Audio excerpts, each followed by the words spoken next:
नाशिक महानगरपालिकेचा प्रभाग क्रमांक 3 हा नाशिकमध्ये होणाऱ्या सिंहस्थ कुंभमेळ्याचा प्रवेशद्वार असलेला प्रभाग म्हणून ओळखला जातो। गेल्या 25 वर्षांपासून या प्रभागात भाजपाची एक हाती सत्ता राहिली आहे आणि यावेळेला माजी आमदार बाळासाहेब सानप यांचे पुत्र मच्छिंद्र सानप या प्रभागामधून सलग दुसऱ्यांदा निवडणुकीच्या रिंगणात उतरतायत।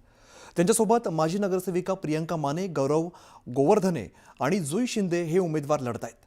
भाजप या प्रभागात जोरदार प्रचार करताय आणि या उमेदवारांशी संवाद साधलाय आमचे नाशिकहून आमचे प्रतिनिधी लक्ष्मण घाटोळ यांनी। नाशिक महानगरपालिकेचा प्रभाग क्रमांक 3 हा सिंहस्थ कुंभमेळ्याचं प्रवेशद्वार म्हणून ओळखला जातो आणि याच सिंहस्थ कुंभमेळ्याच्या प्रवेशद्वारावर अर्थात प्रभाग क्रमांक 3 मधून भाजपनं या उमेदवारांना मैदानात उतरवलेले आहे, ज्यामध्ये भारतीय जनता पक्षाचे माजी आमदार बाळासाहेब सानप यांचे पुत्र मच्छिंद्र सानप निवडणुकीच्या रिंगणात आहे। त्याचबरोबर माजी नगरसेविका प्रियंका माने निवडणुकीच्या रिंगणात आहेत।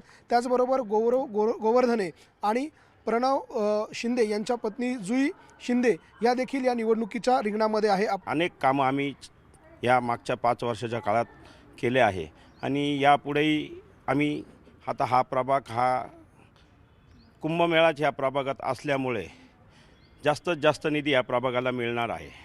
तर अजून जास्तीत जास्त कामं, काही पाण्याचा नवीन डेव्हलप भाग आहे, काही पाण्याचे प्रश्न असेल, काही नवीन ज्या जुन्या लाईन आहेत पाण्याच्या 4 इंची त्या 8 इंची करणे, नवीन ड्रेनेज लाईन टाकणे, असे अनेक कामं आहे। गार्डन असतील, ज्येष्ठ नागरिकांसाठी हॉल असतील, योगा हॉल असतील, हे आम्ही करण्याचा 4ही उमेदवार प्रयत्न करू। येणाऱ्या दिवसांमध्ये जो कुंभमेळा आहे येऊ घातलेला तो आपल्या प्रभागामध्येच होणार आहे।